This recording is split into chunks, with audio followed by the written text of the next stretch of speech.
Welcome back, YouTube, to another Fat Guy Builds. Today, we're doing a new strut tower brace.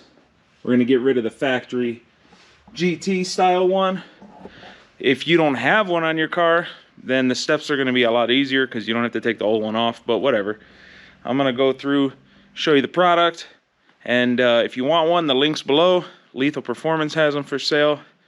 Yeah, let's get down to installing this thing. Here's the strut tower brace. It's a BMR. This color is a Hammertone gray. I believe they make a red one as well, but this is more neutral, and red would clash with the blue. So, Hammertone gray. Let's get this thing installed. It has a different plate style, so this will actually use the actual strut tower bolts on both sides. You're going to want to remove this plastic piece here. It's just held on with some twist clips right here. You just pull them off, pop it, thing just pulls right out. Use a 10mm socket to loosen the positive terminal. The positive terminal is the only one that's going to be in your way. That way you can pull it off to the side and get to these bolts, which are 15s. You just undo these 15mm nuts, and you can get rid of the factory strut tower brace. Obviously, you want to do this with the car on the ground. You're going to take the 3 15mm nuts off on each side that hold the strut into the strut tower.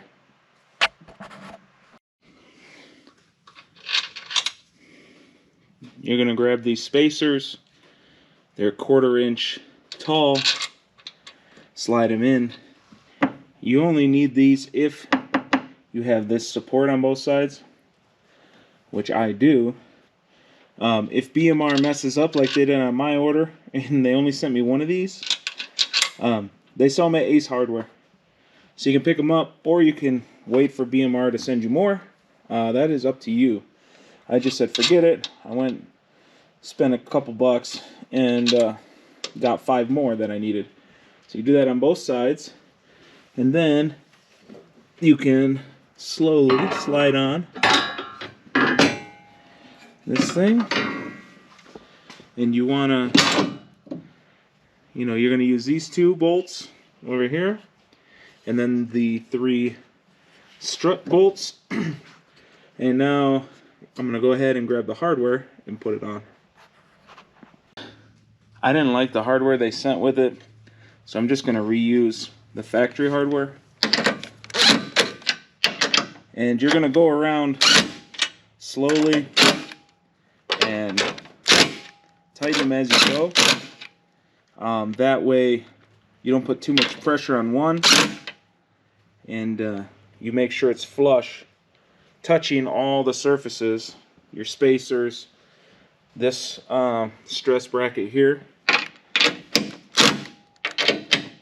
Just do it a little by little all the way around, and then do the same thing on the other side, and then you're done. There it is installed. Tightened down all nice and tight. I like how wide it is. Has 3 different bracing there. And I like this design. They did cut out so you can still get to stuff like that without taking it off. You need to run your power wire now underneath the bracket, and then it'll come over and through like that. Where before on the factory, when it came in on this side, it's got to go under now. Thanks for coming and checking out another Fat Guy Builds. Hopefully this helped you out, and hopefully you like it. Like, share, subscribe. Check me out on Instagram, FatGuyBuilds_YT for YouTube. And till next time, wrench on.